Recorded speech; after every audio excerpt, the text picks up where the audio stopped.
كارثة سموم في علف سمك المزارع. كان في ناس استغنت عن ضميرها وقررت تنهي حياتنا بدم بارد، وضمايرها ماتت لدرجة ان الرمة والجيف اللي المفروض تدفن تحت الارض بقت هي العلف اللي بتتقدم لسمك المزارع. احنا مش قدام مجرد حالة غش، احنا قدام فخ بيتنصب لكل بيت في مصر. فراخ نافقة وموبوءة بتتحول في لحظة لغدوة بتجري في نسيج السمك اللي انت فاكر انه بروتين نظيف. الحكاية اتكشفت لما كاميرا صورت اللي ما كانش المفروض يتشاف. أكوام من الفراخ الميتة مرمية في مزارع الدواجن، والريحة كانت تخلص على أي حد يقرب. الكل اتخض وافتكر إنها تتوزع على المطاعم، بس الصدمة الرسمية كانت ألعن. الجهات الرسمية قالت إنها رايحة لوحدات تحويل عشان تبقى علف للسمك، وطبعا شوية مصطلحات ومسميات تكنولوجية عشان تجمل الحقيقة المرة اللي ملخصها إن أنت بتاكل سمك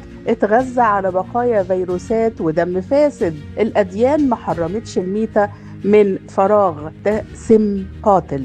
ولما السمكة تعيش في حوض كل أكلها نجاسة وجيف بتتحول كيميائيا لكتلة أمراض، وبيقولوا ده نظام كوكر. طيب ليه جيراننا في الخليج بيعملوا غسيل معدة للمواشي اللي جاية من بره لمدة 40 يوم؟ ببساطة عشان يضمنوا إن اللحم اللي هيدخل جوفهم ما كانش متربي على أعلاف الدم والرمة. طيب ليه إحنا اللي بنفتح أبوابنا للنجاسة بحجة توفير التكاليف؟ السؤال اللي بيوجع، فين هيئة جهاز سلامة الغذاء من العشوائية دي؟ ازاي عربيات محملة بمخلفات وفراخ ميتة بتمشي في الشوارع من غير تصاريح وتروح مزارع السمك والموضوع يعدي عادي؟ المكسب السريع اللي بيحققه صاحب المزرعة النهاردة هو نفس الثمن اللي انت هتدفعه بكرة من صحتك وصحة أولادك. وقبل ما تشتري دقق في شكل وطعم السمكة، ما تسمحش لحد يبيع لك وهم